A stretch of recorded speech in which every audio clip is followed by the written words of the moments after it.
And so I Yeah. want to kind of focus our discussion now on the things that have been normalized, again, around the brain fog, around all these things that people are experiencing and maybe not taking so seriously. And hopefully people can walk away from this thinking that, yeah, you should take this stuff seriously right now. Yeah. Yeah.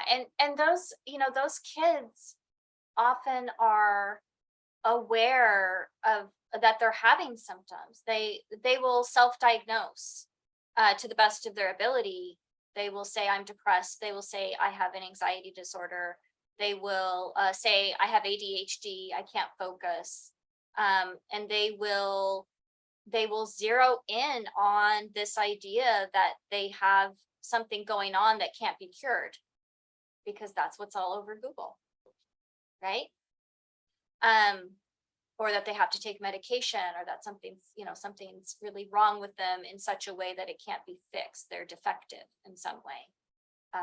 And there's a complete lack of looking at, like, I work with I work with some older teenagers and some young adults, in their 20s, 18 to probably 24. And I will get them on my Zoom because I do telehealth, and we will Zoom, and I will slowly ask them about their diet and their nutrition. And when they tell me about their diet and their nutrition, I am always slightly horrified because they're not getting enough protein. They don't even have enough protein, I think, to make their serotonin, to make their their neurotransmitters. They are eating nutrient depleting diets. So I know that they do not have enough magnesium. I know that they are seriously depleted in thiamine because thiamine is used for high carbohydrate diets and you can deplete yourself. And then once you're depleted in thiamine, you can't make certain enzymes. You start getting gut motility issues. You start getting, all the digestive stuff that we say, oh, that's depression. Well, you know what? It's also thiamine insufficiency from a very high carbohydrate diet of highly processed carbohydrates, right? And so there's all these different connections, and I'm like, hey, let's put you on a whey protein shake once a day. Can we get you having a chocolate whey protein shake or whatever? I don't care. Vanilla.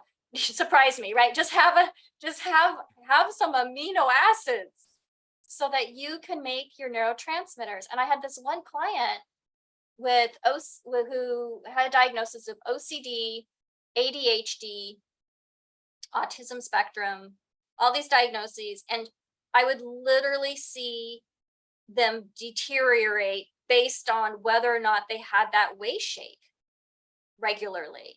I'd be like, hey, so and so, you're pretty sad today. Your OCD is a little off the charts. When was the last time you had your whey shake? And they'd be like, oh, it's been like 2 weeks. Okay, well, let's get that going again. And Wow. then, a week after that, they're like, hey, I'm doing pretty good. I'm not like ruminating.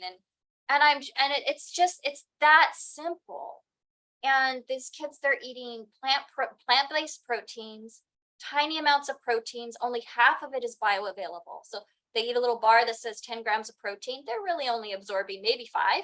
Oh, yeah.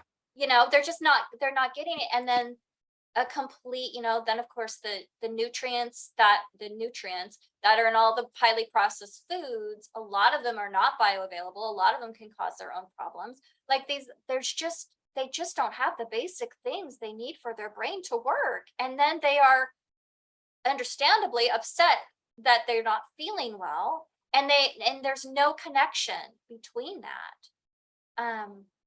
Yeah, That's crazy. doctors aren't checking their vitamin D levels, right? You need vitamin D in order to do a lot of stuff to calm that immune system. Like these kids, quite frankly, have neurodegenerative processes starting up at a very early age because we are just dropping the ball on the basic nutrition piece.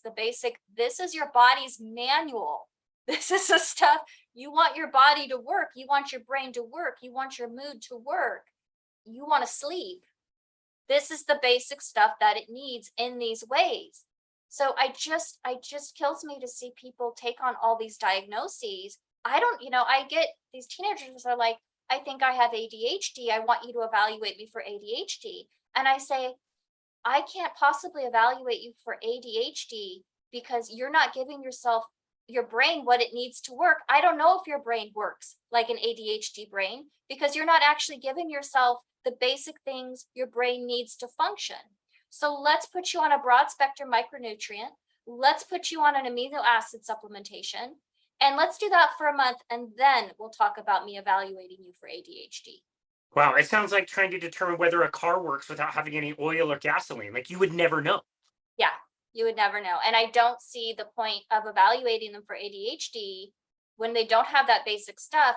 And I know that the stimulant medications that they're going to get from their prescriber are nutrient depleting and are famously so, and will eventually compound the problem because their brain will have less and less micronutrients to do basic things that it needs to do, like make neurotransmitters and reduce oxidative stress and fight neuroinflammation.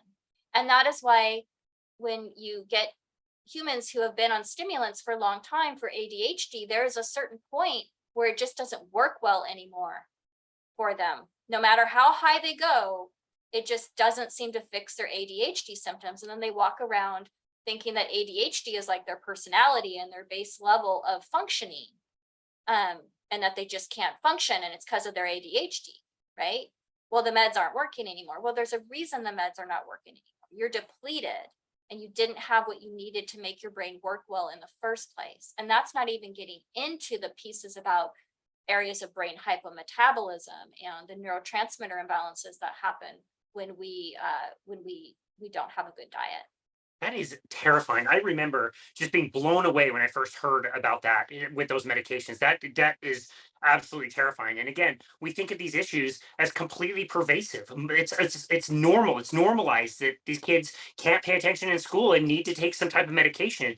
To know that that is in their future, it is absolutely terrifying. Wow. So okay, so with brain fog itself, how do you define brain fog? I define brain fog as, it's such a subjective thing.